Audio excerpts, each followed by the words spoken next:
Je vous présente avec beaucoup de plaisir Diomeide Santana Vogero. Diomeide est professeur à l'Université pontificale du Paraná, au sud du Brésil. Diomeide a fait son doctorat ici à l'Université de Montréal avec son directeur de thèse était Jean-Marie Vandermarin. Elle avait étudié à l'époque, c'était les scénarios d'apprentissage intégrés au programme de formation à l'enseignement ici à la faculté, donc c'est une spécialiste du domaine des technologies. Actuellement, elle travaille à la PUC dans les programmes de formation, mais notamment depuis 1 an ou 2 ans? 2 ans, elle travaille au CREAD, qui c'est un centre de recherche sur l'enseignement et apprentissage. Donc, c'est un centre de recherche en pédagogie universitaire. En fait, ça ressemble un peu au CEFIS ici, qui va changer de nom, à l'Université de Montréal, où elle développe, elle est responsable notamment de la recherche sur l'apprentissage et l'enseignement en milieu universitaire. Donc, elle a contribué à des programmes de formation et des innovations dans la pédagogie universitaire, mais aussi elle développe des recherches et avec tous les professeurs de l'Université pontificale.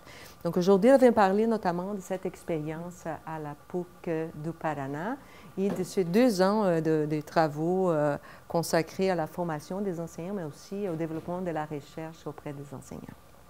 Voilà. Merci. Ok, tá bem. Bon, merci à vous tous. Est-ce que je peux rester assise? Je pense que c'est mieux. On se parle. Merci à vous tous d'être ici. Merci aussi pour me recevoir. Je suis vraiment, hier, je disais que je suis vraiment émue d'être ici parce que tout ce que j'ai appris sur la recherche, j'ai appris ici. E c'est vraiment, je dis hier, et je venais de dire, parce que j'ai commencé avec M. Jacques Vien, mon doctorat, et après qu'il est parti pour faire son congé sabbatique, je suis restée avec M. Vandermarin, mais ça fait beaucoup la différence dans ma formation, avoir fait mon doctorat ici. Michelle, elle est étudiante au Brésil. Elle est dans mon groupe de recherche là-bas, mais elle a fait son doctorat dans une autre université. Je ne suis pas sa directrice, mais elle peut vous dire, elle est ici et elle est aussi enchantée avec ce qu'elle est en train d'apprendre et vivre ici comme étudiante au doctorat. Alors, je pense qu'elle est en train d'avoir un petit peu de mon expérience ici. C'est vraiment bon. Et je sais qu'elle fera la différence là-bas. OK? Bon, pour ceux qui étaient hier, je vais présenter un petit peu d'où je viens pour que vous compreniez le contexte de la formation des professeurs au Brésil. OK? Bon, je suis du Brésil ici. Je ne sais pas si quelqu'un a déjà été dans l'Amérique latine, au Brésil, non? Mais je suis venue du sud du pays. Ce n'est pas la place plus belle, mais c'est la place plus froide. Non? Parce que la plupart des gens aiment aller au nord du pays, c'est ici. Non? C'est plutôt chaud, mais ici c'est froid. Mais le froid, c'est 0 degrés, -2, c'est pas -20. Okay? Mais moi, j'aime beaucoup le froid. Et pour moi, je suis vraiment triste qu'il n'est pas encore la neige. Okay? Bon, la ville où j'habite, c'est la capitale verte du pays. Okay? C'est ça, la population, c'est environ ça. Je pense que c'est 2 millions maintenant, juste la ville. Et c'est comme Montréal. La ville, c'est de la même taille de Montréal. Et si on voit la région, la banlieue, c'est, je pense, 3 millions d'habitants, 3 millions et demi. Mais la ville aussi, c'est comme ici. Et je ne vais pas vous montrer les vidéos pour ne pas prendre de temps. Okay? Je vais montrer les vidéos de la PUC. Bon, ici, c'est mon université. C'est le pays, on a les États. Ici, c'est l'État do Paraná. ici c'est Curitiba, ici ce sont les autres campus de l'université. On a 4 campus. Je suis au campus principal, qui c'est Curitiba. Pour que vous compreniez, nous, au centre d'enseignement, au centre d'apprentissage et enseignement, d'enseignement et apprentissage, nous travaillons même avec les professeurs des autres campus. Ou on travaille par Internet, ou des fois, les profs viennent à Curitiba pour faire la formation. Bon, ici, c'est le numéro... Ah, j'ai oublié de traduire, mais pour un numéro. Okay. Nous avons 22 000 étudiants en premier cycle, 6 000 étudiants dans la maîtrise professionnelle, 1 200 étudiants dans le 2e et 3e cycle, maîtrise et doctorat. On a 56 programmes de premier cycle, 16 programmes de 2e cycle et 13 programmes de 3e cycle. Ok? Bon, aujourd'hui, la PUC ela é a plus grande instituição d'enseignement supérieur de l'État do Paraná, qui a plus d'étudiants, mais aussi c'est la première institution privée en recherche de l'État do Paraná. Parce que par le nombre, il calcule ça par le nombre de citations, de publications de recherche. Okay? Bon, je vais vous montrer un petit peu de la... Ouais, j'avais... ça là. Je vais vous montrer un petit peu de la PUC. Peut-être pour vous donner envie d'aller là-bas. OK.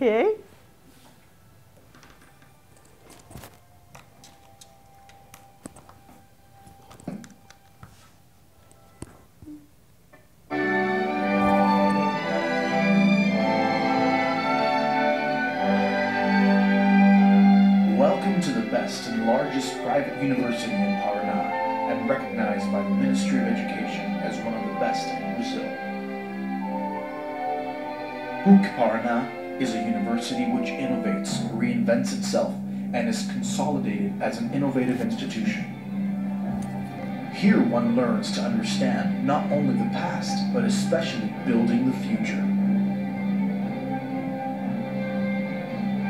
At PUC, students experience lessons which change their way of seeing the world.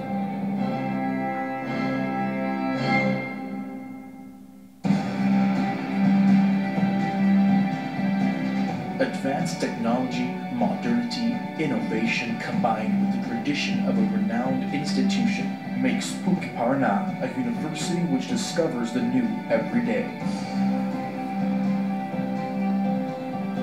Nowadays, PUC Paraná has more than 30,000 students coming around various cities in Brazil and from the world to follow undergraduate, specializations, master's, and doctorate courses.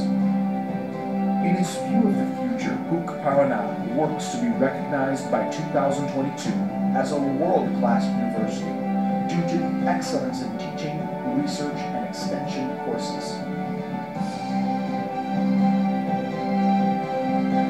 Guided by ethical, Christian, and Marist principles, it has a mission to develop and disseminate knowledge and culture, and to promote full ongoing training of citizens and professionals engaged with life and society's progress.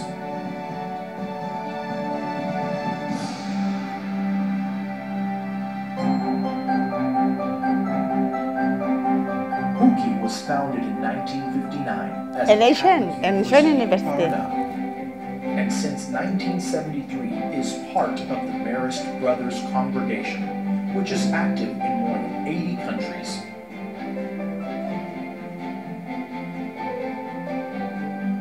PUC Paraná is present in Curitiba,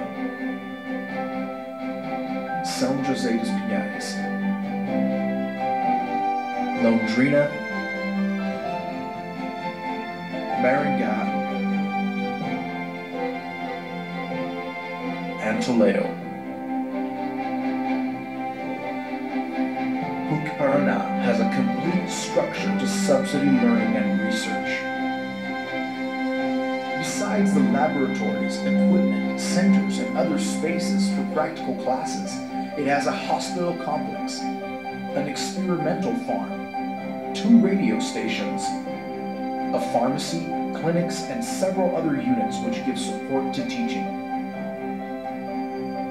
Following the example of universities of international reference, PUC Paraná has recently reorganized its academic units into schools. Each school brings together areas which have synergy and allow greater student engagement in teaching activities, research and extension course, and larger integration among the various campuses. A university is essentially made up of people. PUC Paraná is proud of having a qualified faculty, with more than 80% of them as masters and doctors.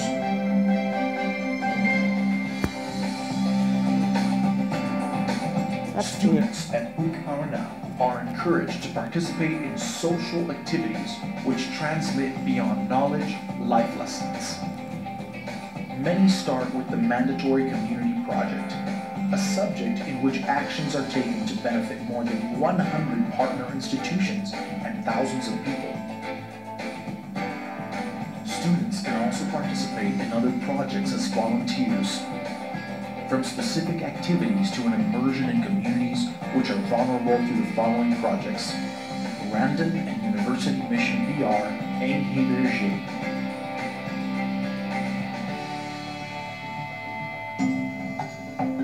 Research is the way for great discoveries, and PUC invests in undergraduate research programs which are supported by the Ministry of Education. C'est juste pour vous donner une idée de l'université et du travail que nous avons au centre, parce que c'est à nous de faire toute la formation de 1500 professeurs de la PUC. Alors, je vais vous expliquer, on va commencer ici, comment se passe, qu'est-ce que les recherches nous racontent sur la formation des professeurs de l'enseignement supérieur. Je vais vous expliquer que quand j'ai fini mon doctorat, j'ai rentré au Brésil et j'ai commencé à travailler dans les écoles primaires. Alors, j'avais un grand projet avec la mairie pour former os professeurs à travailler avec les TIC, les technologies. Nous avons travaillé dans ce projet pendant 4 ans. C'était un projet où on donnait des ateliers aux professeurs, aux enseignants, et aussi on faisait de l'accompagnement. Ce qu'ils apprenaient dans les ateliers, ils devaient planifier son cours, et on suivait le professeur, on donnait l'appui pour qu'ils intègrent la technologie. Et j'ai continué dans l'enseignement en formant les enseignants au primaire avec ce projet. Il y a, je pense, 3 ans, la PUC m'a demandé, le directeur, de travailler avec la recherche parce que la PUC voulait changer d'approche, voulait aller vers une approche par compétence. Mais les nouveaux prorecteurs de premier cycle, parce qu'on a les prorectories de premier cycle et les recherches séparées, voulaient que ça, c'était basé sur des recherches. Ils ne voulaient pas un changement sans avoir vu ce que les recherches ont dit qu'on devait faire. C'est que alors, ils m'ont dit de faire une recension, une revue, pour voir qu'est-ce que les recherches disaient sur les changements, qu'est-ce que les professeurs avaient besoin pour être formés. Alors, il y a 3 ans, j'ai commencé à travailler comme chercheuse pour la prorectorie, pour le prorectorat. Et j'ai dû étudier, parce que je ne travaillais pas avec la pédagogie universitaire, je travaillais avec la formation des enseignants au primaire. Et là-bas au Brésil, la pédagogie universitaire, c'est vraiment une chose nouvelle. C'est pas, on n'a pas les centres d'enseignement et apprentissage comme on a à la PUC. Je pense que c'est le premier au Brasil. Bon, alors, c'est que les recherches nous racontent, et peut-être vous allez trouver dans les écrits ici au Québec, peut-être la même chose. Parce que les recherches nous disent que articuler l'intérêt personnel des professeurs et les besoins institutionnels n'est pas facile. Parce que, des fois, les professeurs au milieu académique, au milieu universitaire, ils n'ont pas des intérêts en se former pédagogiquement. Ils ont l'intérêt dans l'aperfeiçoiement de la pratique professionnelle. Par exemple, un professeur qui est médecin, il ne veut pas perdre leur temps en apprenant à être professeur. Il veut utiliser ce temps pour devenir un meilleur chercheur ou un meilleur médecin. Surmonter le productivisme académique et l'intensification du travail d'enseignement, ce n'est pas une tâche facile. Pourquoi? Parce qu'on est obligé... Bon, toujours je vais essayer de donner les exemples des ingénieurs, médecins, parce que les gens qui sont dans le milieu pédagogique, ils sont déjà dans ce milieu. Alors, pour eux, apprendre plus sur la pédagogie, c'est aussi pour améliorer la pratique professionnelle. Ce n'est pas seulement l'éducation. Mais pour les ingénieurs, qui travaillent avec les génies, et avec les médecins, les kinésiologistes, les gens qui travaillent avec les professionnels de la nutrition, ok? Pour eux, c'est un autre champ. Mais aussi pour ceux qui sont dans les milieux éducationnels, ok? Qui sont des chercheurs. Ils ont le besoin de publier, de faire des recherches. Alors, ils rentrent, ces professeurs-là, qui sont dans l'éducation, ils rentrent dans ce qu'on appelle le productivisme académique, parce qu'ils doivent publier, mais hier, vous avez dit, peut-être avec n'a pas autant de qualité nécessaire, mais on doit publier. Ils oublient de penser à leur pratique professionnelle comme professeur, comme enseignant. Alors, c'est difficile de surmonter ça. Confronter le manque de prestige de l'enseignement et la fragilité du concept de pédagogie universitaire. Parce que la pédagogie universitaire, ce n'est pas un concept tellement fort au Brésil. C'est une chose qui se commence. Alors, il n'a pas le même prestige que l'activité professionnelle. Et l'enseignant lui-même n'est pas un sujet pertinent pour l'université en tant l'enseignement, en tant qu'institution, parce que ce qui mesure la qualité de l'université, c'est la recherche. Et le nombre de fois qu'un chercheur est cité dans les publications.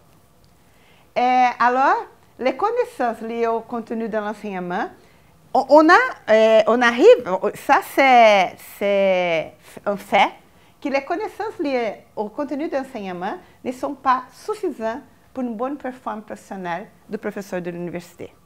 Il y a besoin de plus que ça. Ça est déjà un fait. Bon, alors, ce qu'on pose des questions, c'est comment se passe la culture universitaire?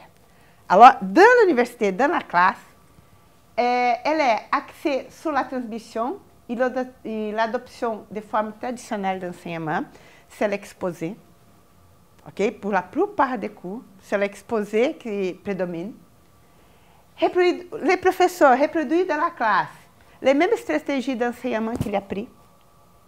Alors, s'il y a eu des cours magistrales tout le temps, un médecin, un ingénieur, quelqu'un, il va répéter ça.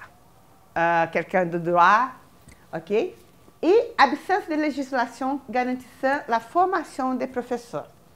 Et ce n'est pas une exigence que les universités aient la formation des profs à l'université. C'est pas...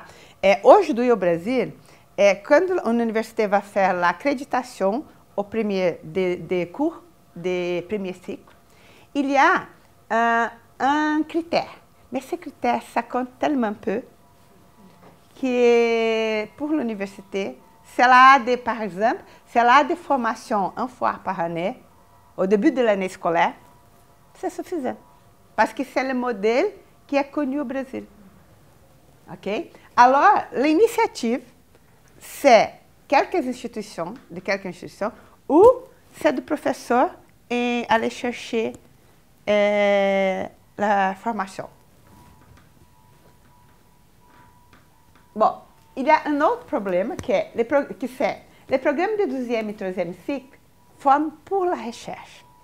Au Brésil, les principes de la formation du 12e cycle, ce n'est pas pour la recherche. On devait former au 12e cycle, c'est un début de recherche, mais c'était des gens pour enseigner à l'université. C'est ça. Ça, c'est, comment je pourrais dire, c'est le principe. Mais ce qui arrive, c'est que les gens sont plutôt... ils focalisent ça, ils mettent l'accent sur la recherche, pas sur la formation.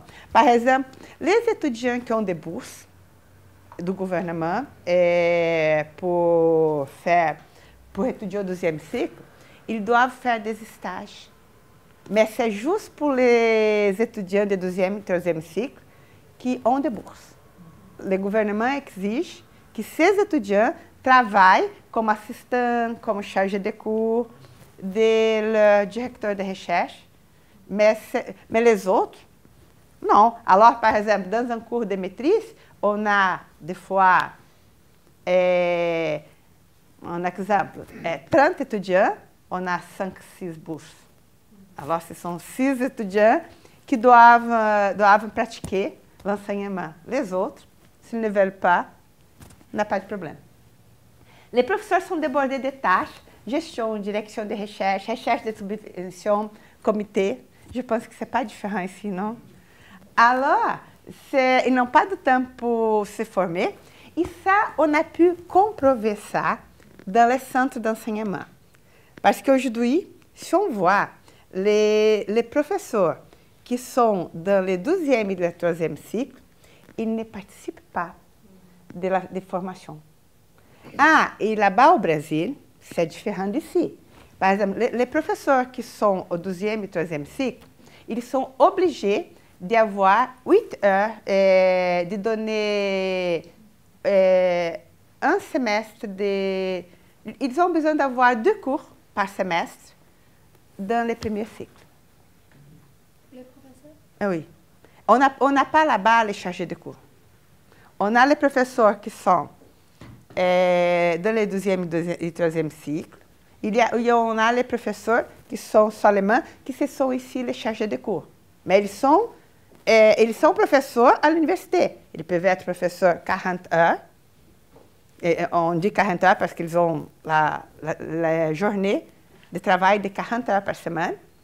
Mais il y a professeurs qui travaillent dans l'enseignement. Un professeur qui a les 40 heures par semaine dans une classe, dans l'université. Il reste dans les cours 36. Il y a 4 heures qui n'est pas dans la classe. C'est beaucoup. Alors, ce sont les professeurs qui donnent des cours seulement au premier cycle. Moi, qui je suis dans le 12e et 3e cycle, je suis obligée d'avoir 8 heures par semaine dans une classe. Mais aussi, je dois faire la direction des étudiants, parce que là-bas, tous les premiers cycles doivent faire des recherches à la fin. Ils doivent présenter une recherche à la fin du cours. Alors moi, je suis obligée d'avoir 8 heures par semaine dans une classe de premier cycle. Et en plus, j'ai 4 étudiants pour diriger de premier cycle. E aussi, j'ai 12 étudiants d'initiation de recherche de premier cycle. Alors, j'ai 6 de premier cycle. En plus, j'ai 9 étudiants de 12e cycle. Et j'ai 6 étudiants au doctorat. Ça, c'est ma charge. Mais, je pense que c'est moins pire qu'avoir 36 heures dans une classe. Alors ça, c'est pas... Et on doit former, ils doivent trouver du temps pour se former, vous comprenez? Alors, c'est pour ça qu'on dit que les professeurs sont débordés de tâches, parce que moi, les professeurs qui sont dans les premiers cycles, ils n'ont pas des activités de gestion, de direction, de recherche, ils sont dans la classe, ils doivent tout préparer, corriger. Mais moi, je suis aussi obligée à participer des comités, de recherche de subventions, pour me maintenir dans les deuxième et troisième, et publier beaucoup. Au moins, je veux dire qu'on doit publier au moins 2 articles par année dans des revues. Les chapitres de livres ne comptent pas. On doit publier 2 articles par année dans des revues classées par les CIMAGO ou les autres classements nationaux. Et les processus d'embauche n'est encore que par des connaissances spécifiques. Par exemple, si je veux...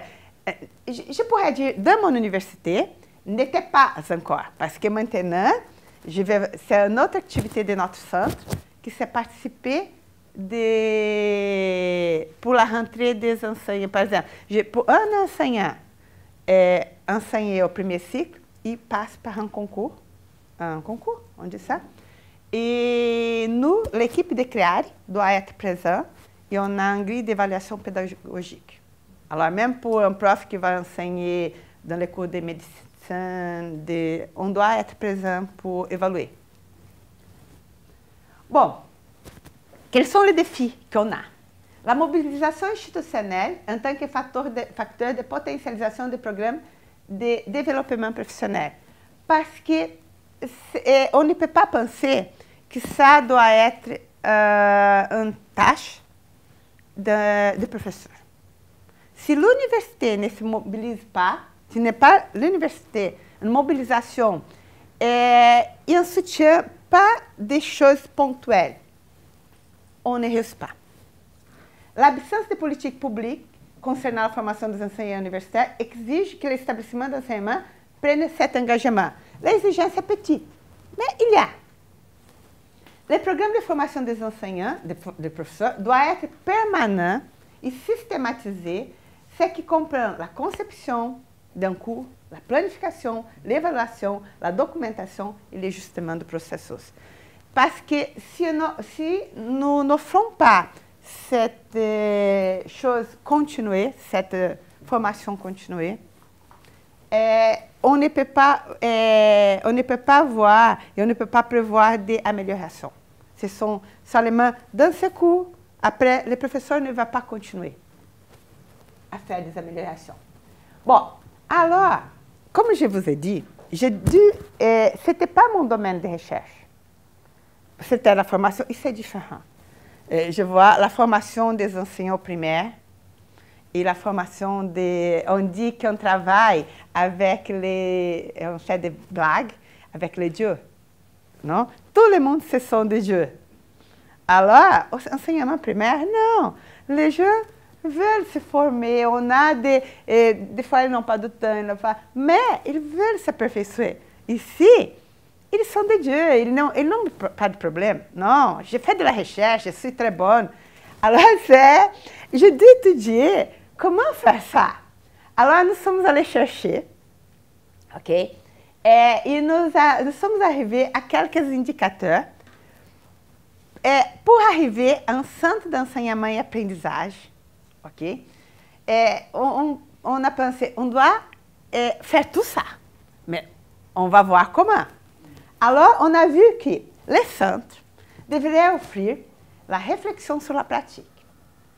C'est-à-dire, on devait offrir l'occasion pour que les professeurs puissent réfléchir sur sa pratique et la comparer avec quelque chose. Alors, on doit penser que notre centre doit avoir ça. Après ça, nous avons vu qu'on devait travailler sur de nouvelles pratiques. Alors, on a pensé, bon, on va travailler sur des méthodologies actives. E a ce moment-là, nous avons nous associés à un consortium avec l'Université de Harvard, qu'ils vont, mais c'est une chose vraiment, comme je pourrais dire aujourd'hui, nous avons une lecture de ça. Ils vont à l'Amérique latine, et je dois être sincère, c'est pour faire l'argent. Parce qu'on paye cher pour être dans ce consortium. Maintenant, nous avons resté là-bas un an. Qu'est-ce que nous avons appris dans ce consortium? Nous avons fait des contacts. Nous avons connu des professeurs pour venir quelques jours à l'université, pour nous, parce que on pourrait dire, comme nous avions les conditions institutionnelles, nous étions intéressés en créer un centre. Mais ça était un désir des directeurs, des prorecteurs. Et c'était différent des autres gens qui étaient dans le consortium. Les gens qui étaient dans le consortium étaient par exemple, un secteur de l'université qui voulait essayer des choses, voulait démontrer au recteur que ça était nécessaire. Mais pour nous, non. Nous avions les recteurs de notre côté. Alors, c'est pour ça que nous sommes allés très vite dans ça. Alors, on a vu qu'on devait aller vers les méthodologies actives. Alors, on a pris ça avec nouvelles pratiques.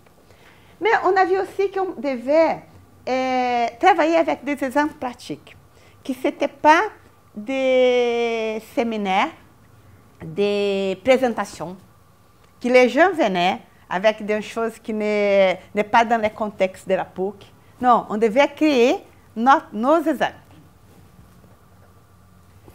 Et une autre chose qu'on a découvert dans la littérature, c'est la flexibilité. On devait avoir des choses présentielles, mais on devait avoir aussi des choses en distance. Et aussi, on devait avoir du temps pour recevoir les professeurs. Alors, c'était cette flexibilité avec la formation. Par exemple, si on a une formation de 4 jours, okay, si le prof ne peut pas venir dans un jour, il doit avoir le compromis de venir parler avec nous avant le 3e jour. Il doit venir, prendre le matériel et étudier et tirer les doutes avec nous. Tirer les doutes avec nous. Avant le 3e jour de formation. Alors, on a découvert qu'on devait faire ça. Partager l'expérience. On a découvert par la littérature qu'on doit trouver des moyens où les professeurs partagent leur expérience. On devait promouvoir des moments pour ça. Parce que les professeurs à l'université, là-bas, on a la salle des professeurs. Toutes les universités au Brésil, on a une salle où les professeurs arrivent, non?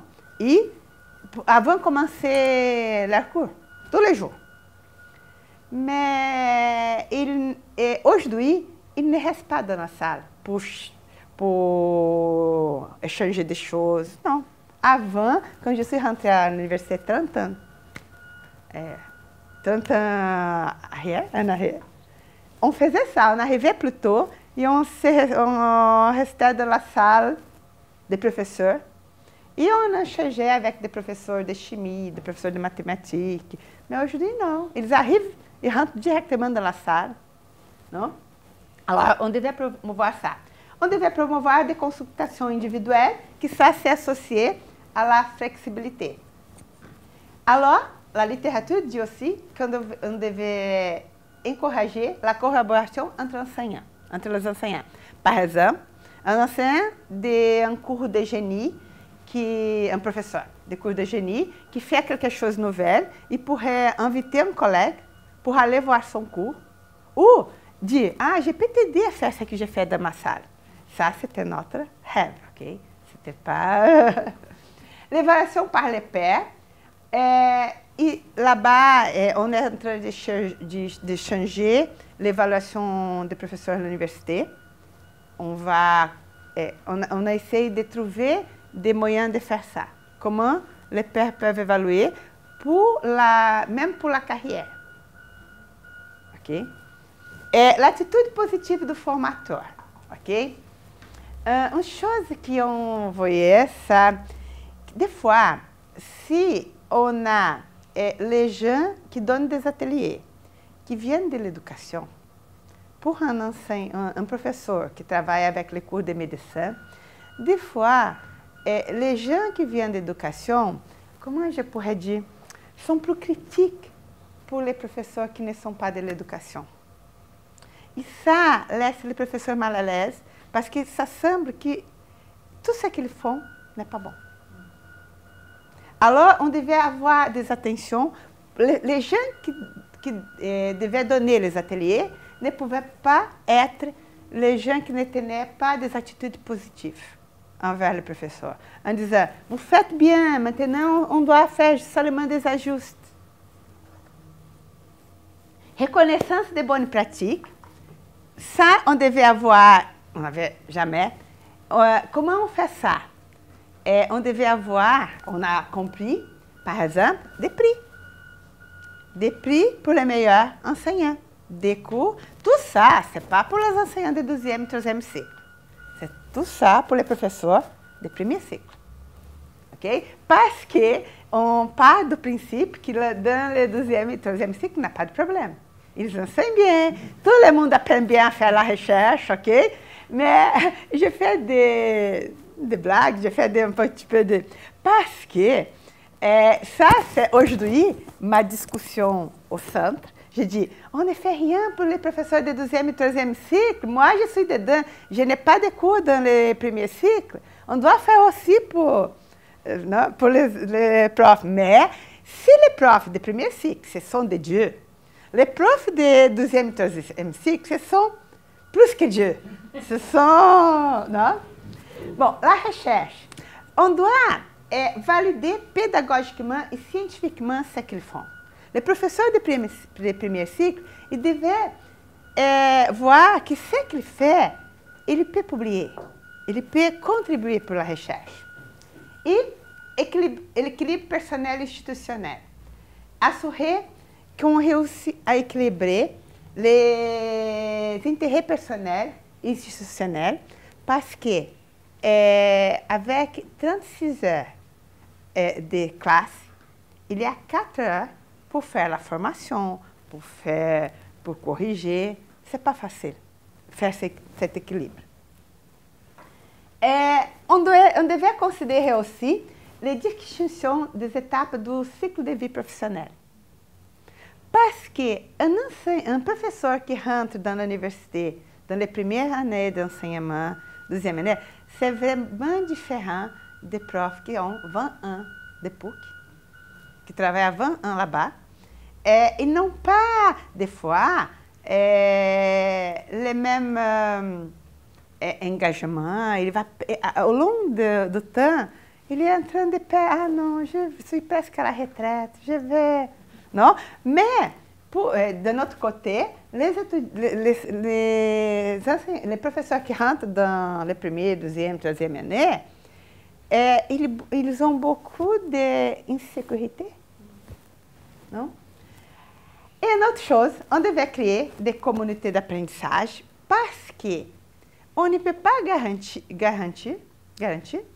que le centre va survivre. Parce que si ça change, les rectorats, peut-être le nouveau recteur dit « Ah non, on n'a pas besoin de ça. Ça, vous utilisez beaucoup d'argent, on n'a pas besoin de vous.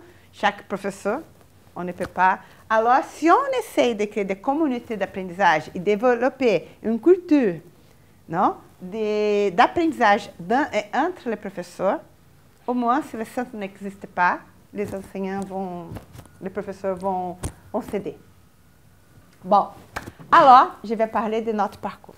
Après avoir fait toutes ces recherches, ok? Mais en même temps qu'on faisait la recherche, on créait le centre. Alors, par exemple, en 2004, ok? comment était avant, quand je suis rentrée de mon doctorat ici? Ce qu'on avait était l'offre de conférences au début de l'année scolaire. Pour la formation du professeur, et tout le début de l'année scolaire, ils offraient quelques, n'était pas une semaine. Aujourd'hui, il y a plusieurs universités qui offrent les semaines pédagogiques. Non, c'était un jour, une conférence avec quelqu'un. On dit que des fois, il y était des gens, comment on dit, qui fait des... C'est pas de la recherche, on dit que c'est une personne qui fait... On donne le nom pour la personne qui fait... C'est pas quelqu'un qui est bon, qui a produit une recherche sur ça, mais ils sont des... J'ai oublié les mots même en anglais. Speakers. Comme des speakers. On dit en portugais, on fait showman. Showman, show. Ils vont faire, parler de... showman en portugais, non? C'est comme faire de la... Bon, c'est comme la auto-aide pour les professeurs, non? C'est ça qu'on faisait aux universités. Et aujourd'hui, encore, il y a beaucoup d'universités qui font ça. En 2005, je venais de rentrer, il y avait un rectorat, qui n'était pas celui d'aujourd'hui. Ils ont créé un noyau d'excellence pédagogique dans chacune des écoles. Mais ce noyau, c'était drôle parce que ce noyau était avec la direction d'enseignement au premier cycle, au rectorat. Mais il y avait dans les écoles, les noyaux, c'était comme les noyaux, dans l'école d'architecture, dans l'école de l'éducation, étaient 4 professeurs qui ont été choisis. Il y avait quelques heures, par exemple 20 heures, pour dédier à penser la formation continue dans leur centre. Mais une chose qui est arrivée, les noyaux étaient un noyau, comment je pourrais dire, n'est pas un noyau lié à quelque chose. C'était un noyau. Alors, il n'y avait pas de conversation entre les noyaux.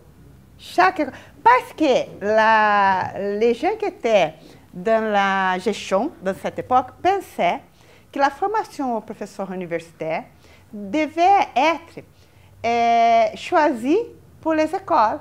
Les besoins de l'école de médecine n'étaient pas les mêmes les besoins de l'école d'architecture, l'école polytechnique. Les besoins n'étaient pas les mêmes. Qu'est-ce qui s'arrivait? Ça arrivait que l'argent qui était dédié au centre, ils utilisaient pour faire quoi? La formation, des fois, ce n'était pas la formation pédagogique. Parce que les gens qui étaient dans ce noyau étaient des gens de l'école des polytechniques. Alors, ils pensaient, non, on doit former pour les champs. La pédagogie n'est pas nécessaire. Alors, mais je crois que c'était une évolution. Parce qu'avant, on ne pensait même pas à ça. Alors, on fait des ateliers. Qu'est-ce qu'ils faisaient? Ici, c'est la directrice, la directorie des premiers cycles. Ils invitaient des professeurs de l'université. Ils croyaient que les professeurs de l'université qui faisaient, par exemple, moi, je travaille avec les cartes conceptuelles dans mon cours. Alors, je peux apprendre les autres enseignants, les autres professeurs, à travailler sur les cartes conceptuelles. Alors, ils invitaient les propres professeurs de l'université à donner des ateliers. Ils payaient pour ça. Alors, si je donnais des ateliers, ça, c'était une bonne idée, parce que c'était les collègues, en apprenant leurs collègues. OK? C'est ça. Il y avait les invités, mais aussi, les invités étaient les mêmes choses qu'il y avait avant. C'était des conférences, les gens allaient pour faire, non? On dirait l'auto-aide, c'est bon enseigner, on peut faire ça, non? La théorie. Mais il y avait aussi l'offre d'atelier, ce que je vous ai expliqué, par les propres professeurs. C'est ce que nous avions en 2005. Mais ça, c'est resté jusqu'à 2010, ce modèle. En 2011, nous avons commencé, ça a été changé les rectorats. Et c'est à ce moment-là que je suis été invitée pour commencer ma recherche sur ce que les professeurs avaient besoin. Alors, on a eu un questionnement qu'on avait besoin d'une transformation culturelle pour les étudiants. Parce que les étudiants au Brésil, je peux parler parce que c'est différent. J'ai vécu ici, ok? Michel, ce sont, par exemple, si je dis aux étudiants, demain, j'ai besoin que vous lisez ce texte pour qu'on fasse un travail dans la classe. Non, je jamais vais voir ça. Parce que pourquoi? Je dois travailler dans la classe, pas dehors. Je suis à l'université, pour apprendre à l'université. Ils ne développent pas une culture d'apprentissage dans les écoles secondaires. Alors, on a... on essaie de changer dans notre université, ok? Parce que ce n'est pas facile. Alors, si on travaille avec des méthodologies actives, l'étudiant doit se préparer chez eux. Ce n'est pas seulement parce qu'il préfère être dans la classe et entendre. Alors, c'est une culture qui doit changer. Il veut que l'enseignant, le professeur, fasse l'enseignement magistral. Parce que, de cette façon, il n'a pas besoin de rien faire avant. Alors, on doit faire cette transformation. On devait donner le pouvoir au professeur. Qu'est-ce que c'est l'empowerment ici? C'est le professeur devait apprendre des choses pédagogiques, des choses parce que pas pour le moment, mais il doit avoir empowerment pour chercher, pour vouloir apprendre plus. Aussi, l'empowerment de l'étudiant parce que on devait faire les étudiants plus autonomes et avec le désir d'apprendre. Parce qu'aujourd'hui, ils rentrent à l'université pour avoir un diplôme. C'est tout. Ce n'est pas pour... Les cultures, c'est vraiment différent. C'est comme tout le monde doit avoir un diplôme universitaire. Et on a vu qu'on devait faire la révision d'approche pédagogique, qui c'est changer par une approche par compétence. Bon.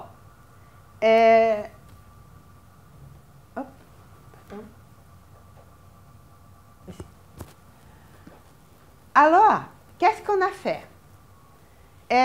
On a fait les recherches théoriques que je vous ai montrées pour chercher les actions nécessaires au développement professionnel du professeur, que c'est tout ça qu'on avait vu. Et on a collecté des données des activités pédagogiques développées par les centres d'enseignement et d'apprentissage. C'est pour ça que j'ai connu le CEFES, j'ai connu le centre d'apprentissage de l'Université de Chicago, l'Université de Harvard, de Yale. Je suis allée chercher qu'est-ce que les centres d'enseignement et d'apprentissage faisaient avec les professeurs pour créer les nôtres. Et alors, on a créé le centre d'enseignement et apprentissage de la PUC, Paraná. Ça, c'est tout ça qu'on fait dans le centre. Okay? Alors, on a deux fronts d'action.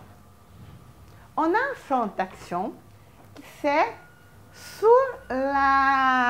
l'activité des professeurs dans la classe. Mais on a un front d'action qui c'était sur le changement curriculaire. Du curriculum. OK? On a commencé par le changement du curriculum. Parce qu'on devait reformuler tous les projets pédagogiques de 156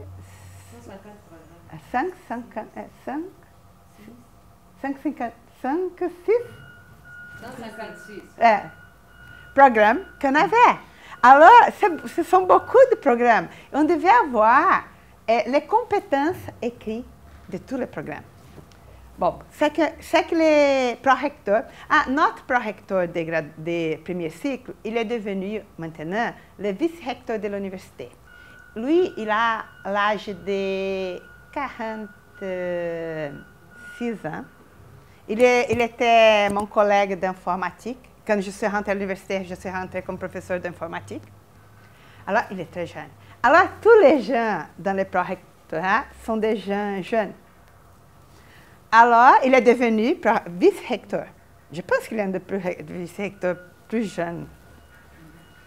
Et alors, c'est qu'il a décidé. Il a dit, vous devez créer un cours pour former les gens qui sont responsables pour les curriculums.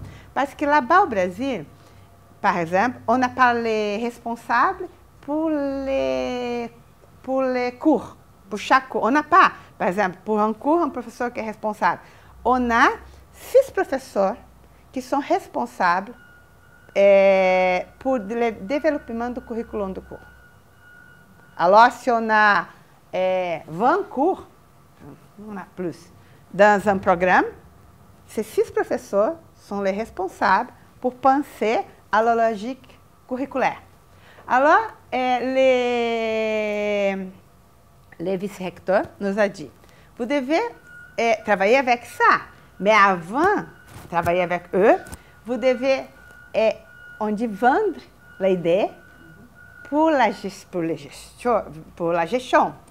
Alors, vous devez faire, gestionnaire, vous devez faire la formation que vous allez faire pour changer pour le modèle de compétences, pour écrire les compétences, vous allez faire pour les professeurs, vous devez avant faire pour tous les prorecteurs et pour tous les,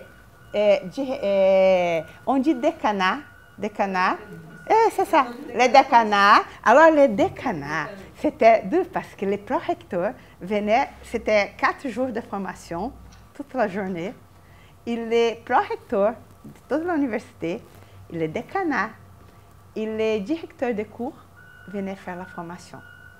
Parce qu'ils devaient apprendre ce que c'est une compétence, quels sont les éléments de compétence, quel est le changement curriculaire dans les plans de cours, qu'est-ce que c'est un résultat d'apprentissage. Ils devaient comprendre les discours pédagogiques parce que, après qu'on commençait les changements, si un professeur avait des problèmes, il devait offrir le soutien à ce professeur.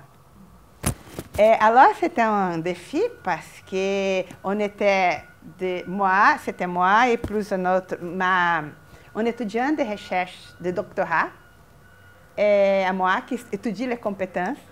Nous deux, on fait la formation pour toute l'université, avec ce groupe. Après ça, c'était comme valider. Ah, une autre exigence de notre prorecteur. Ce cours ne doit pas être exposé, magistral. Vous devez utiliser des méthodologies actives. Alors, on devait faire les directeurs de cours, les doyens, travailler dans était 4 heures pour le matin et 4 heures pour la tard, pendant l'après-midi, et pendant 4 jours. Et on devait les faire travailler tout le temps. Ce n'est pas d'exposer. Ah, et on a utilisé pour un livre, que c'était un livre québécois. Parce que notre approche est basée tout sur ça. Parce qu'on a utilisé comme base Escalon, un livre d'Escalon, de l'Université Laval, parce que notre recteur, aujourd'hui notre vice-recteur, avait connu le livre de compétences. Il m'a commandé faire les changements.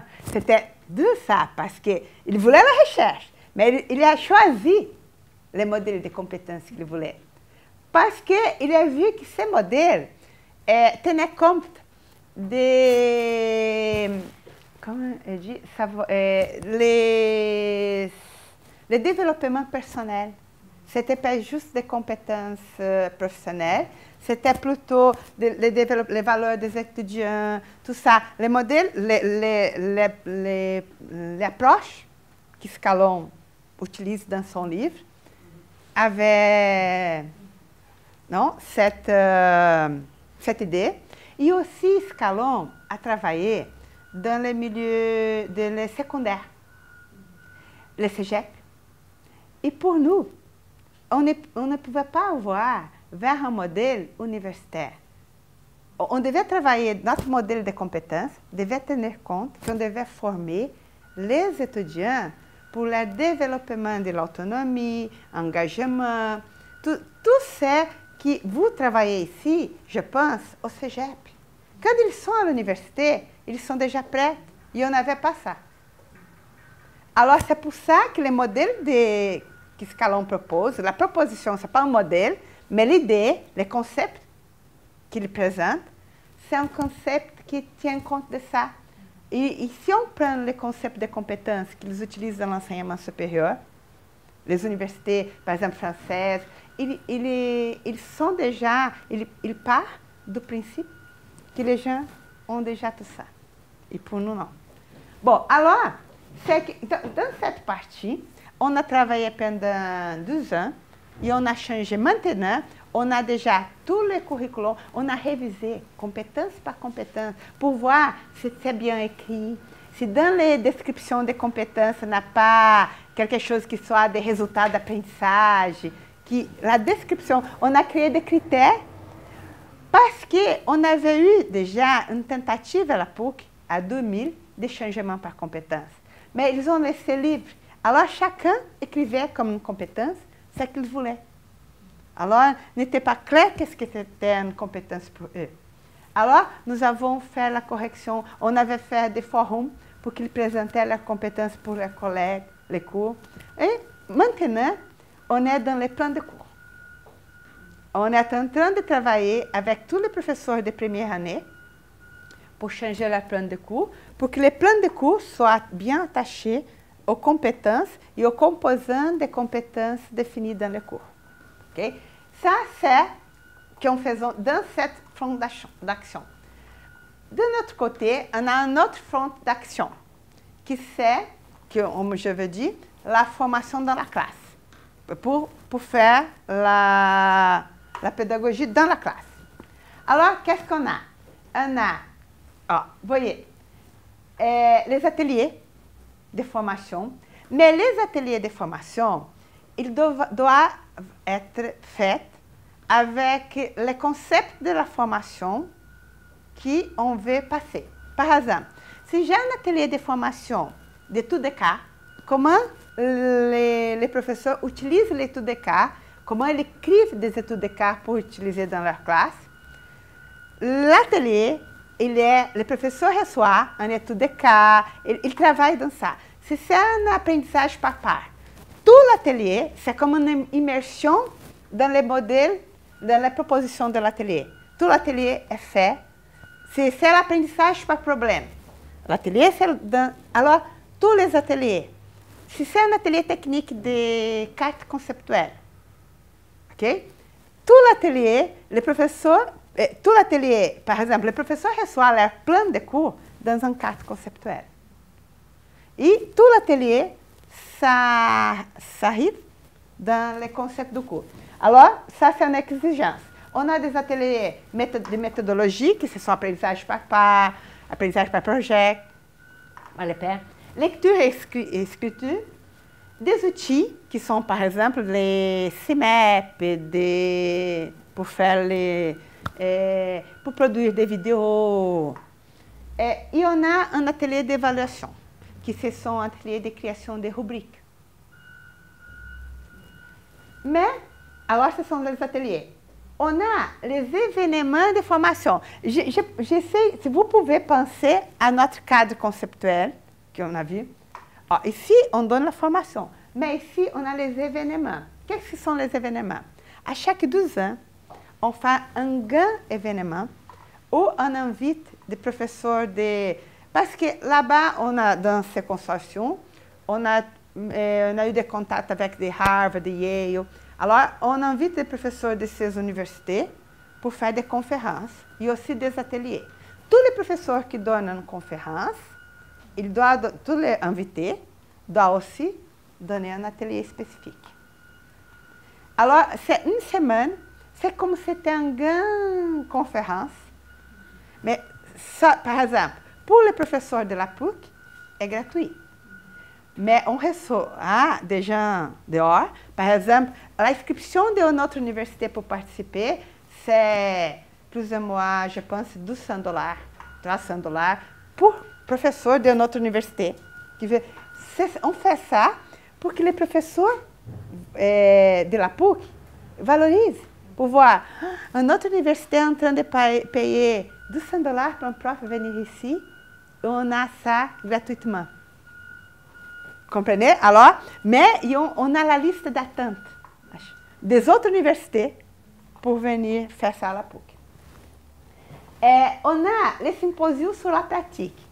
Toute l'année, on invite les professeurs à exposer leur pratique. Alors, c'est comme toute l'année. On fait un petit symposium et on ouvre les inscriptions de travaux pour tous les profs de la PUC qui veulent raconter leur pratique. Alors, ils écrivent. Ce n'est pas recherche, on dit.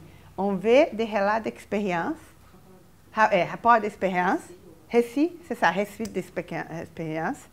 Ils écrivent, on évalue parce qu'on n'a pas de place pour tout le monde. Et ce sont 2 jours de symposium. La plupart des gens qui participent, c'est drôle parce que les gens qui participent ici, ce sont les gens dans des ateliers de formation. Aussi, on a les événements semestriels qui sont... C'est comme les symposiums, mais c'est plus petit et on fait avant les symposiums, parce que les symposiums, c'est pour toute l'université. Ce sont dans les écoles. On a encore le noyau, mais maintenant le noyau d'excellence, elle est à nous.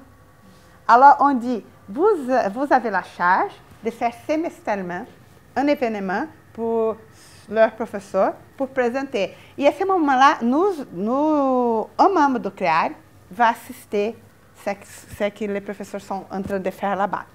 Bon, je vais vous dire combien de personnes nous sommes. Okay? Au CREARE, nous sommes 6 personnes. Pour faire les ateliers, pour faire la recherche. Alors, nous avons plein de données. Alors, je vous invite, non, s'il y a des étudiants qui veulent aller là-bas étudier les données brésiliennes, parce qu'on n'a pas de temps pour faire l'analyse de toutes les données. Et on est 6 personnes. Un professeur.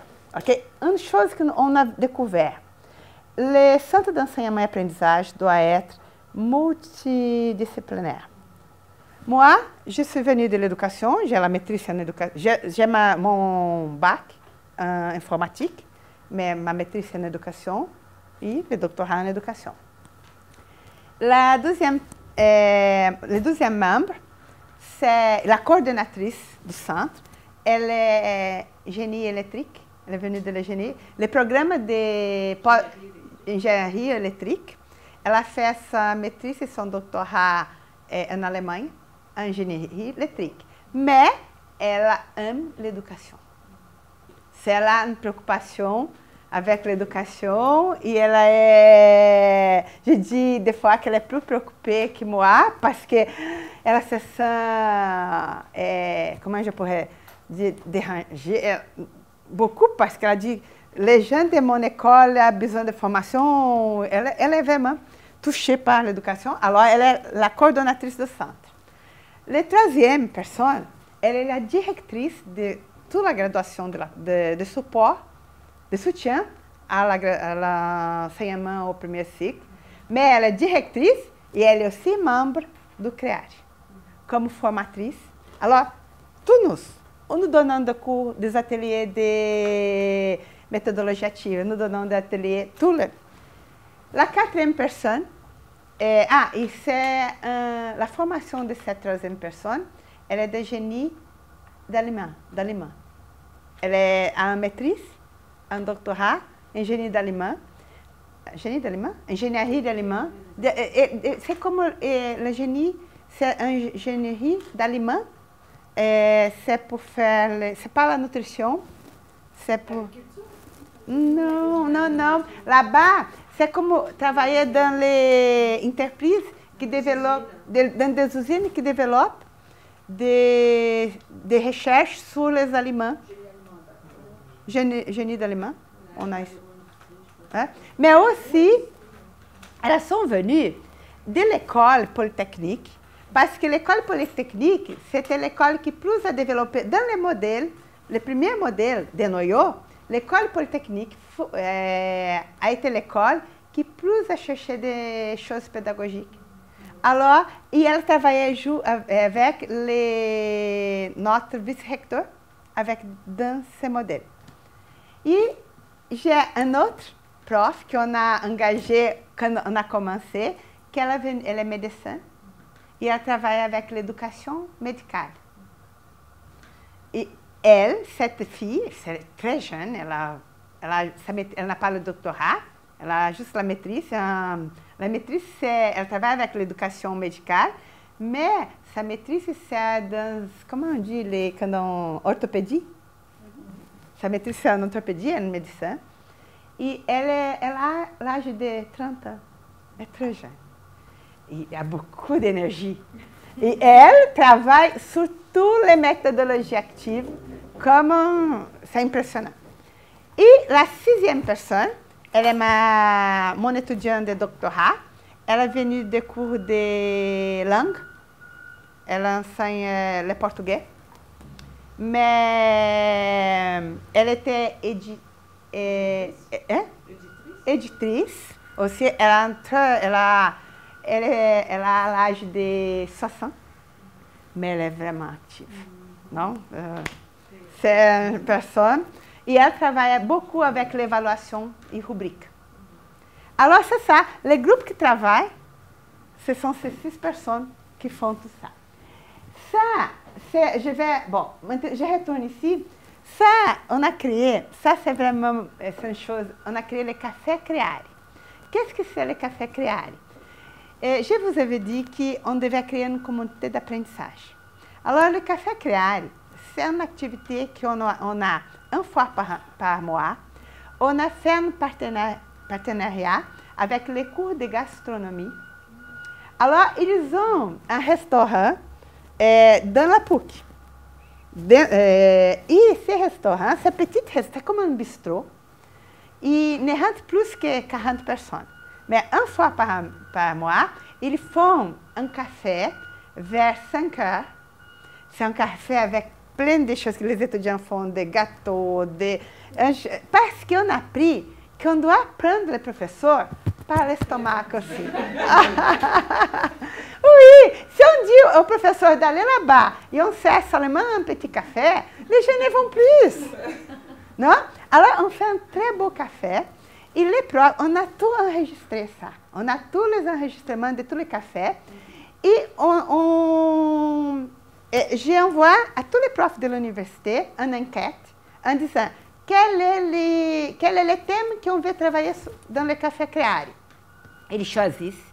Au moment qu'ils choisissent, moi, je cherche des articles scientifiques qui parlent sur ça et je mets dans notre espace. Alors, je dis, le prochain café, ce sera sur ce thème. Si vous voulez se préparer, ce n'est pas nécessaire. Vous pouvez aller lire les articles, mais pas de problème. Si vous voulez raconter quelque chose que vous faites, vous pouvez vous inscrire avant. Ou sinon, vous allez là-bas pour discuter. Alors, qu'est-ce qu'on a fait? On fait seulement, nous, du Creare, on ne peut pas parler. C'est une règle. J'ai mis les règles parce qu'au début, on avait les gens du Creare, les 6 étaient là-bas et les 6 voulaient donner des cours. Le professeur parlait et une personne du Creare se levait et disait « Ah, vous pouvez faire ça, vous pouvez faire ça ». Je dis « Non, le café, ce n'est pas pour ça, c'est une communauté. Nous qui sommes les formateurs, nous ne pouvons pas. » Mais j'ai appris ça.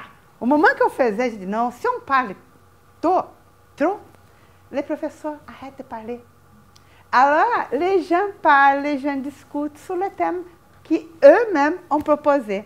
Alors, le café, ça a eu beaucoup de succès. On fait la consultation individuelle. Et en plus, ça, aujourd'hui, ça, pour nous, c'est comme on dirait les choses qui ont... plus important, comment on dit ça? La cerise sur les cendres. La cerise, oui. La cerise do centre, aujourd'hui, oui, la cerise, non? C'est ça et ça, je pense. Ça, le professeur aime beaucoup, mais les projets recherche-action. notre directrice de soutien à la graduation, à l'enseignement au premier cycle, a réussi une subvention. Je vais finir, ok? A réussi une subvention. Alors, la PUC a réussi un... Como on dit empréstimo? Un prêt à la banque. Un prêt à la banque. C'est une banque, une banque pour des financements. Un fonds public do gouvernement. C'est ça. Mais on doit... Pour l'avoir, il faut avoir un projet. Il faut avoir un projet, oui, mais il faut avoir un projet. Et aussi, vous devez retourner cet argent. Mais il n'a pas d'intérêt, c'est ça? Il n'a pas d'intérêt. Par exemple, s'il donne un montant, vous devez retourner ce montant en 20 ans. Et la PUC a réussi cet argent. Et on utilise cet argent pour faire toutes les nouvelles salles pour l'apprentissage actif et aussi pour former les profs. Parce qu'avec cet argent, ce qu'on a réussi à faire une recherche-action, c'est un programme de 1 an que les professeurs participent. Alors, on a réussi pour 3 ans. Les professeurs s'inscrivent, les professeurs qui participent, ils vont recevoir, je pense que c'est l'équivalent à $3 000. 9 mil reais? É. 3 000 $ pour participer dans ce programme. Alors, il reçoit 1 000 $ dans un groupe de tâches, 1 000 $ pour un autre et 1 000 $ pour un autre. Qu'est-ce qu'on a fait? La première partie, les professeurs ont des cours. Il reçoit, il doit avoir du temps. C'est pour ça, parce qu'il ne peut pas utiliser son temps qu'il a les 40 heures à l'université. S'il y a 40 heures à l'université, il veut participer, ok? Il doit trouver du temps. Mais la première partie, alors, ce sont des cours de planification, de méthodologie. Ce sont plusieurs des cours qu'on fait. Et à la fin, il fait la planification de leurs cours des prochains semestres, de prochaine année. À la fin, il doit rendre à nous les cours, la planification au complète, avec les exercices, les activités et tout le matériel qu'il produit doit être ouvert. La deuxième partie, c'est quand il commence à appliquer, ok? Il peut nous inviter pour aider. Nous sommes seulement 6, mais il peut nous inviter et on essaie de trouver des étudiants de doutorado, de maîtrise, pour le suivre, pour aller aider. Mais à la fin de son cours, il doit nous rendre pour envoyer au ministère tout le journal de bord. Il doit écrire un journal pour réfléchir sur la pratique. Alors, on a essayé de plusieurs méthodes. Hier, j'étais en train de discuter avec Cécilia et je vais changer encore pour faire les enseignants réfléchir sur la pratique. Alors, il va recevoir la deuxième partie du montant. Quand il remise, il rend le journal de bord. Et la troisième partie, il doit écrire un article scientifique. En utilisant le journal de bord, il doit écrire un article et l'envoyer à une revue scientifique. Pas besoin d'être accepté, parce qu'on sait que c'est dur, mais il doit envoyer. Au moment qu'il envoie l'article, et on donne des ateliers d'écriture des articles scientifiques aussi. Alors, on a plus. Então, alors, c'est pour ça qu'on dit que ça, c'est le CERIS. On a fait ça, c'est 150 professeurs déjà, mais on va essayer de demander de nouveau des financements pour continuer à faire ce projet. C'est ça. Mais, bon, alors, je vais... Il y a un problème ici. Ah, ça... C'est gelé? Gelé. Je vais juste boire pour... Ah, oui, je vais fermer.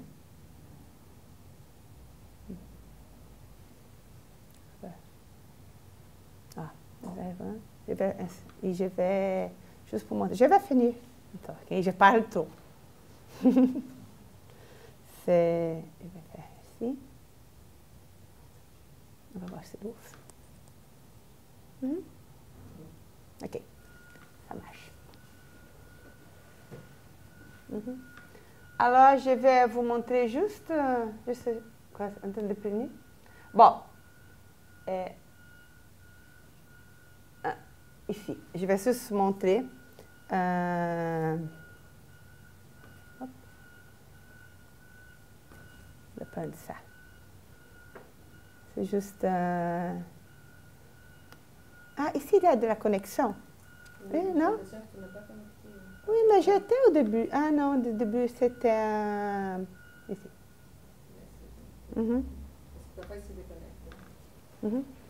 C'était juste une petite vidéo du centre.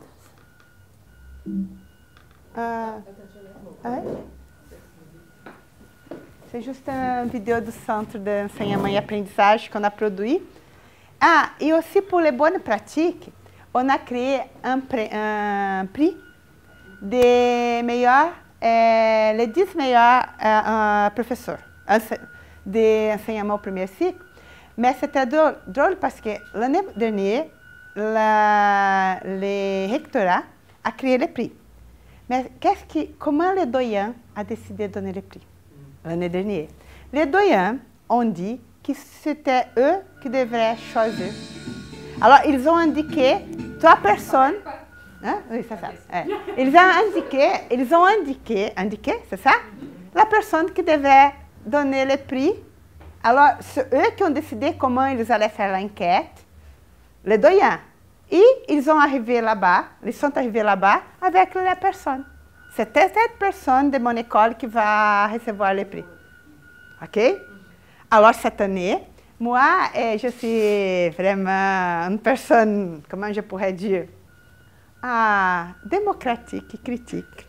Okay? J'ai dit, non, on ne peut pas faire ça. C'est parce que j'ai vu dans mon école, parce que j'étais au CREARE, mais j'ai vu dans mon école comment les choses sont arrivées. Les gens discutaient, c'est telle personne qui doit recevoir le prix parce qu'elle va se retrater. Elle doit se retrater avec quelque chose d'important. J'ai dit, et ça me dérangeait beaucoup, parce que comment on va donner le prix pour ça? Non, on a de très jeunes professeurs qui sont en train de faire plein de choses intéressantes. Ils ne vont pas participer, concourir participer au concours. On va donner comme... Et j'ai vu ça. Et cette année, j'ai pris le courage de dire non, je ne vais pas participer à ça. Je veux que les CREARE prennent ça. Alors, ma coordonnatrice m'a dit, OK, alors tu vas faire les règles, tu vas faire tout, c'est à toi de le faire. Qu'est-ce que j'ai fait? Alors, j'ai créé, bon, la première chose, j'ai envoyé, on a créé un édital, et les professeurs devaient s'inscrire. Alors, ils devaient écrire un récit, un mémorial. Un récit de la projet. Un récit, non, mais un récit de vie. C'était comme un mémorial, mais ils devaient mettre des preuves, par exemple, les cartes des étudiants, les photos, les vidéos, mettre des choses qui pouvaient prouver, soutenir les choses qu'ils ont dit. Et nous envoyer un document avec tout ça. Alors, on a eu 36 inscrits. C'était bon, parce que, et même les professeurs, maintenant, j'ai vu que je vais donner cette année un cours de comment écrire un mémorial. Parce que les professeurs ne savent pas faire ça. Ils doivent apprendre. Alors, j'ai invité, comme on a des collègues de la 2e et 3e cycle, j'ai envoyé une demande à plusieurs collègues des autres universités en disant pour leurs étudiants de doctorat et leurs étudiants de maîtrise, parce que les professeurs ne peuvent pas, ils sont trop chargés, pour participer du jury. Alors, chaque projet a été évalué par 3 personnes. J'ai envoyé, j'ai eu le travail parce que je n'ai pas demandé de façon numérique. J'ai dû faire toutes les copies pour envoyer par courriel. Et aussi les vidéos, des fois un pendrive. Et j'ai envoyé tout ça aux étudiants de maîtrise, de 2e et 3e cycle. Des autres universités. J'ai eu des gens du nord du pays, du Sud, de Fourgue, de toutes les universités. Et Michel était ici et elle évaluait aussi 3 projets. Alors, on a eu les 10 personnes, mais qui a été un processus plus démocratique parce que les gens ne connaissaient pas les professeurs. C'était ce qu'ils avaient écrit. Alors, ça a été aussi, ils disent maintenant, que était la cerise. Parce qu'au moment, parce que les jours de professeurs, ici vous avez des jours de professeurs? Chez nous, c'est en fait avec l'UNESCO. Oui, mais c'est les enseignants. Non, là-bas c'est tout. C'est le 15 octobre. Ah oui, c'est ça. Là-bas, au Brésil, c'est 15 octobre. Alors, la commémoration a été le 16, lundi. Alors, ils donnent les prix à l'université pour les professeurs, les chercheurs qui publient dans le Q1 Simago, dans la Simago.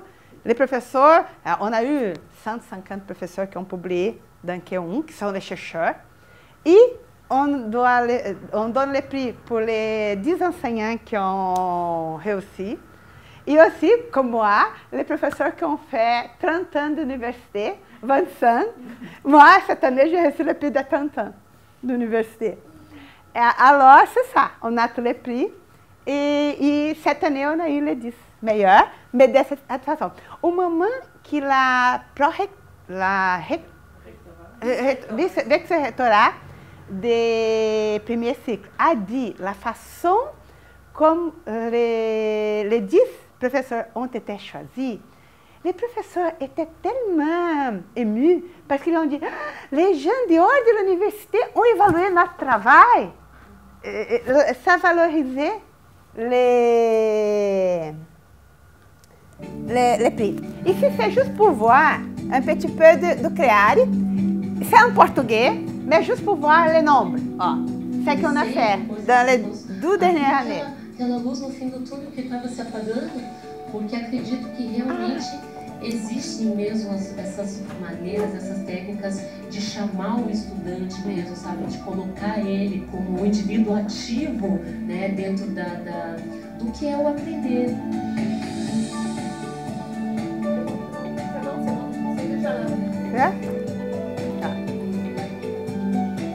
Só um pouquinho.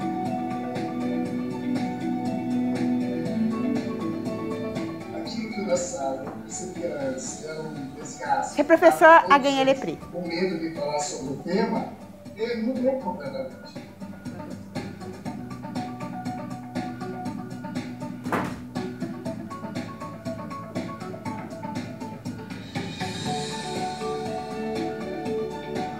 Eu saí muito motivado, né, e convidaria todos os professores para fazerem também, porque vale a pena.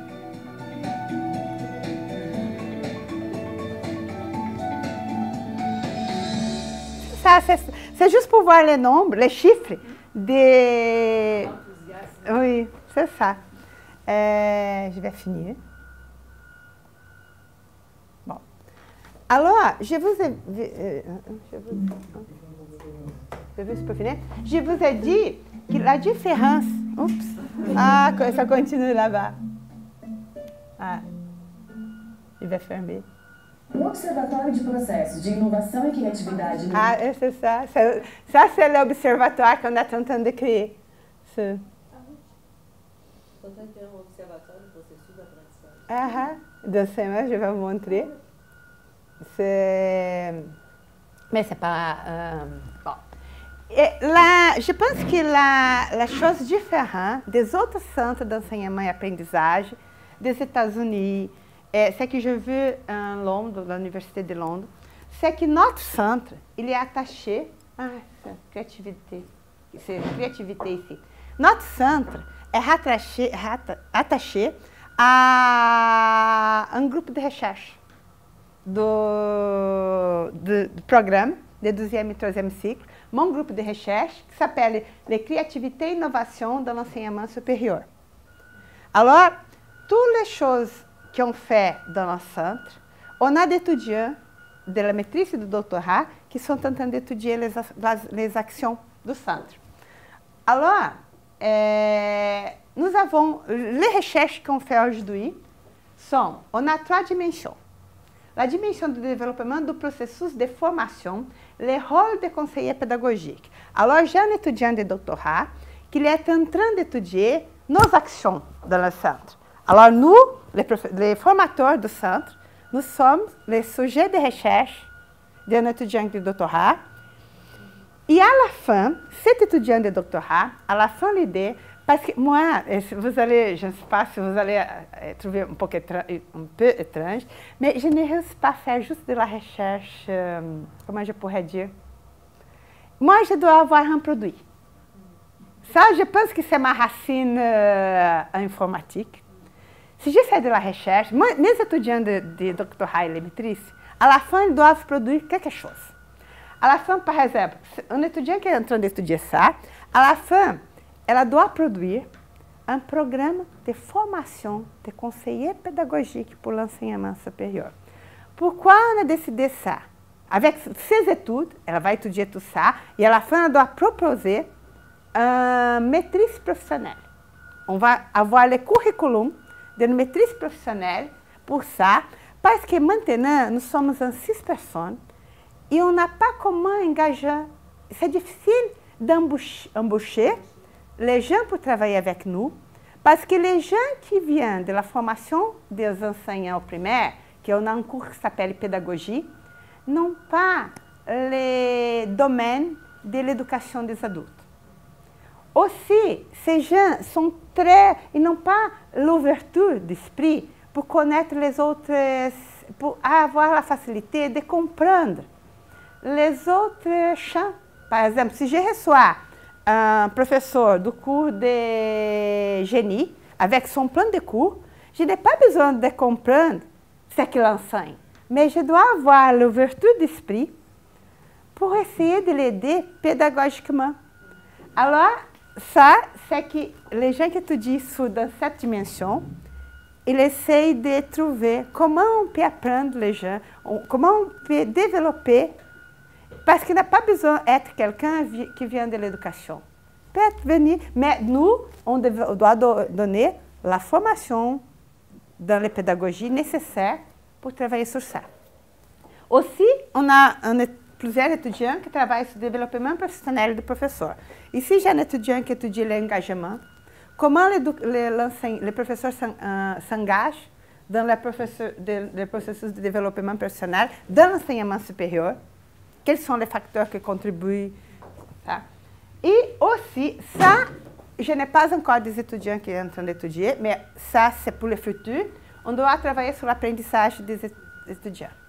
Quel est l'impact de nos actions sur l'apprentissage des étudiants?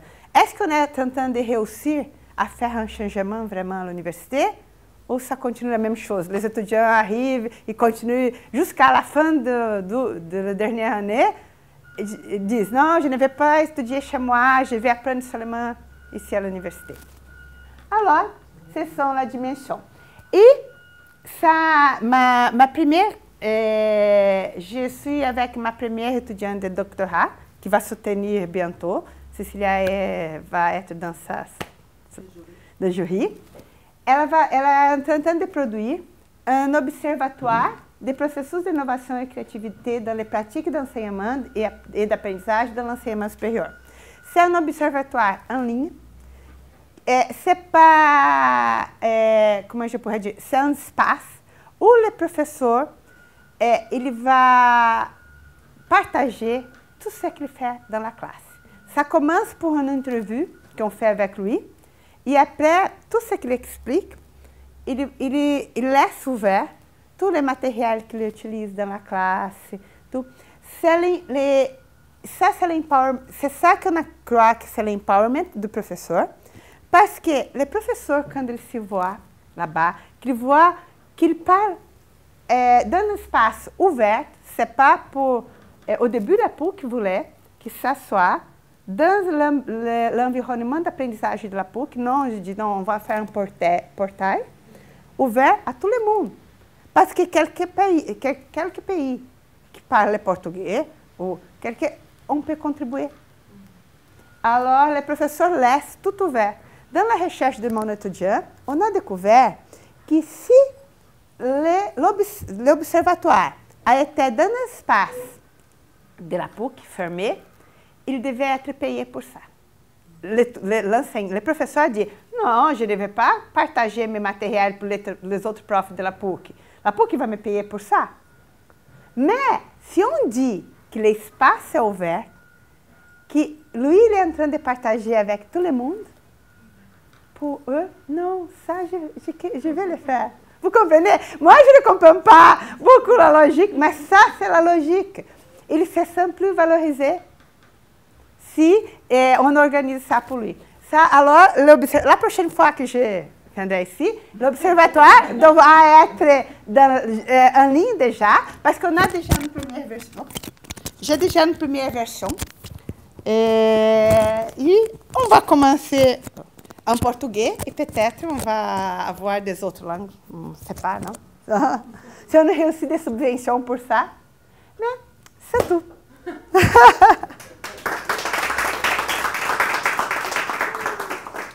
Bon, si vous avez des questions, quelque chose, je parlais trop, mais... Si vous avez quelques questions. Moi, je ne sais pas si on a le temps de questions, mais moi, je trouve ça super intéressant parce que si on a les CFES à l'université, je ne sais pas si c'est dommage, je ne sais pas si il y a personne du CFES ici. Fait beaucoup des projets, des formations, des projets qui sont très intéressants. Je pense que c'est une difficulté d'attirer les enseignants. Oui. Et moi, ce que j'ai trouvé intéressant, c'est la manière dont on a toujours comme une valorisation qui est à la fois symbolique mais monétaire aussi. Seulement, pour vous dire, les 9 000 réals qu'ils reçoivent, on fait beaucoup de choses avec les 9 000 réals. Donc, c'est 9 000 réals qui sont étalés en trois fois, qui ici, quand on fait la conversion, c'est $3 000, c'est pas beaucoup. Mais 9 000 réals au Brésil, on fait beaucoup de choses. Donc, ça aide beaucoup en termes d'innovation pédagogique. Oui, c'est ça. Donc, il y a beaucoup de soutien, mais une valorisation symbolique et économique aussi, je trouve intéressant. Je pense que tu m'as bien expliqué un enseignant, un professeur au Brésil, il y a beaucoup de charges d'enseignement, beaucoup plus qu'ici. Il pourrait être dégagé de l'enseignement, c'est parce que tu fais de la recherche. Mais pour être dans un programme de recherche de deuxième, troisième cycle, il faut vraiment avoir une productivité qui est d'assez haut niveau. Pas au niveau, il faut qu'elle soit en termes de quantité, de 2 articles en revue à 1, mais il y a d'autres critères.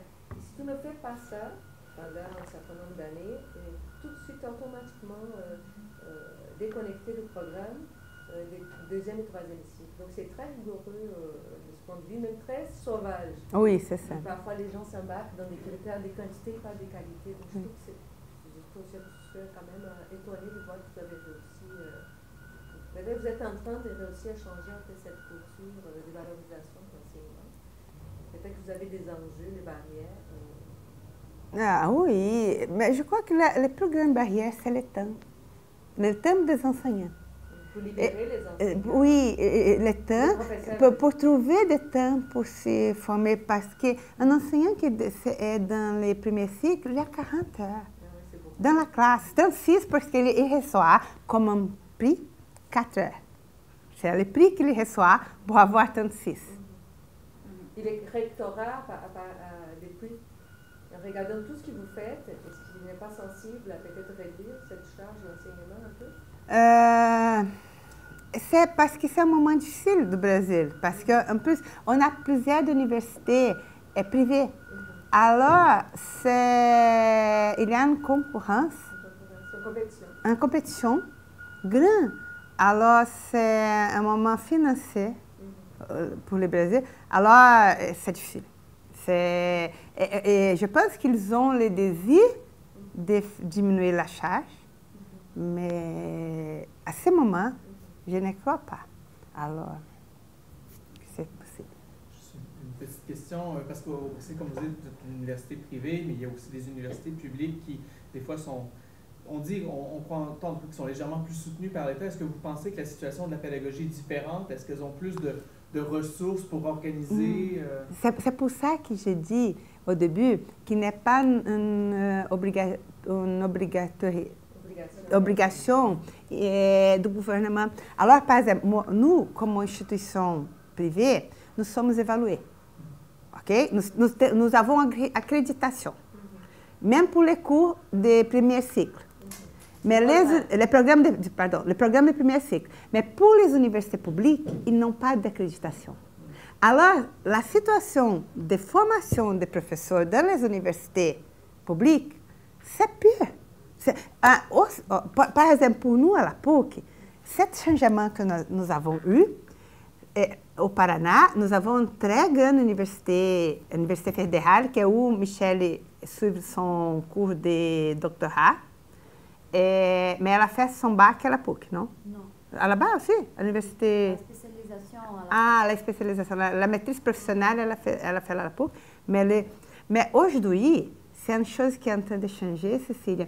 Les gens qui ont la possibilité, les ressources, ils sont en train de préférer envoyer leurs enfants, leurs fils, ou les gens s'inscrivent et payent à la PUC, qui aller vers l'université fédérale.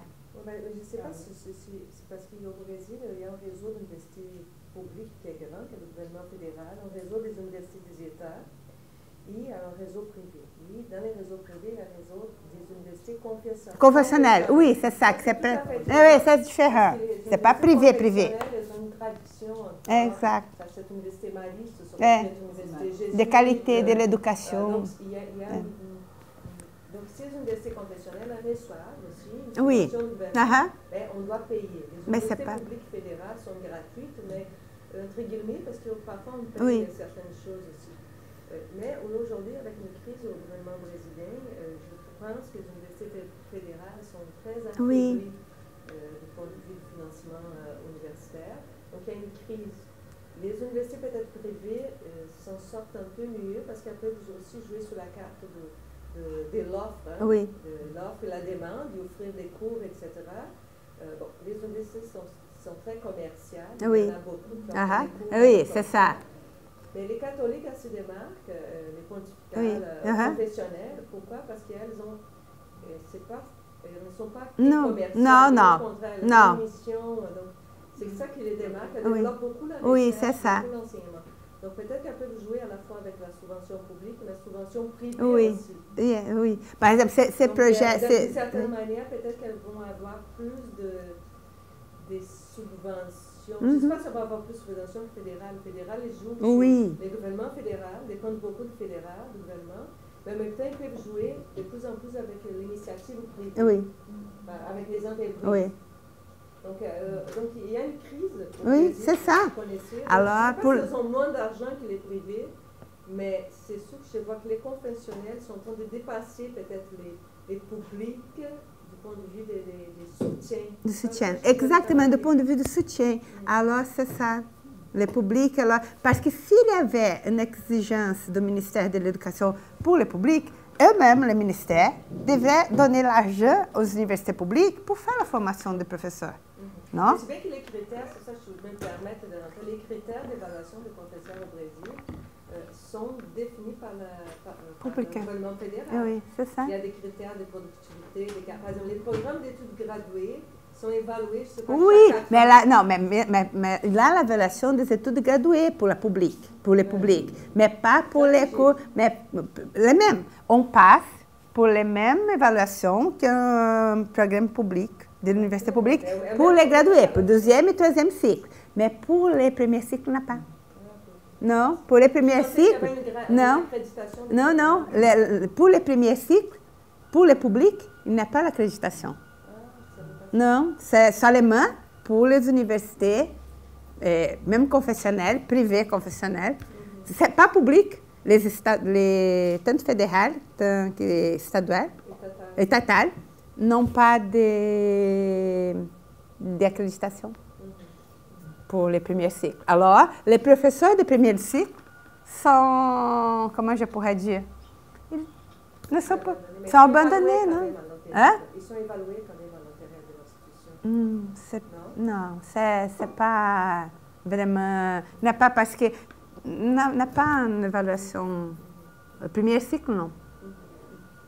C'est plutôt le deuxième et troisième. C'est ça. J'ai une question concernant le cours l'élaboration de curriculum, est-ce qu'il y a la participation des entreprises? Hein? Est-ce qu'il y a la participation des entreprises? Pour quelques cours, ça c'est important. Nous avons demandé au début que nous étions en train d'écrire les compétences des cours, Oui, parce que des programmes, les compétences des programmes, ok? Et chaque directeur des programmes devait faire un benchmark, comment on dit ça? Benchmark, c'est ça? Avec les entreprises, parce qu'ils devaient apporter pour nous ce que les entreprises voulaient de la formation, par exemple, des génie, la formation des administrateurs, tous les... Alors, ils ont eu ça comme un devoir. Et ils nous ont appris, parce qu'au moment qu'on écrivait les compétences, on devait dire, est-ce que ça répond aux besoins des entreprises aussi? Ce n'est pas juste les besoins académiques. Alors, on a... J'ai oublié de parler, mais on a fait ça. Le marché du travail. Oui, le marché du travail. On n'a pas pu oublier ça. Et chaque université a son curriculum? Oui, non. Non, il y a le gouvernement, par exemple, il y a quelques cours, par exemple, directives. OK, vous devez combler cette directive, mais elles sont vraiment ouvertes. C'est directives nationales, tous les programmes de formation dans tous les domaines. Oui, il y a directives. Qui ont été conçues, commencé à être conçues dans les années, à la fin des années 90. Oui, mais... C'est des directives, des principes. Des principes. Et des fois, elles ne sont pas tellement mises à jour avec les entreprises. Parce que les demandes, c'est plus actuel, ne sont pas comblées dans les directives du gouvernement. C'est ça? Bon, j'espère que vous avez bien compris avec les...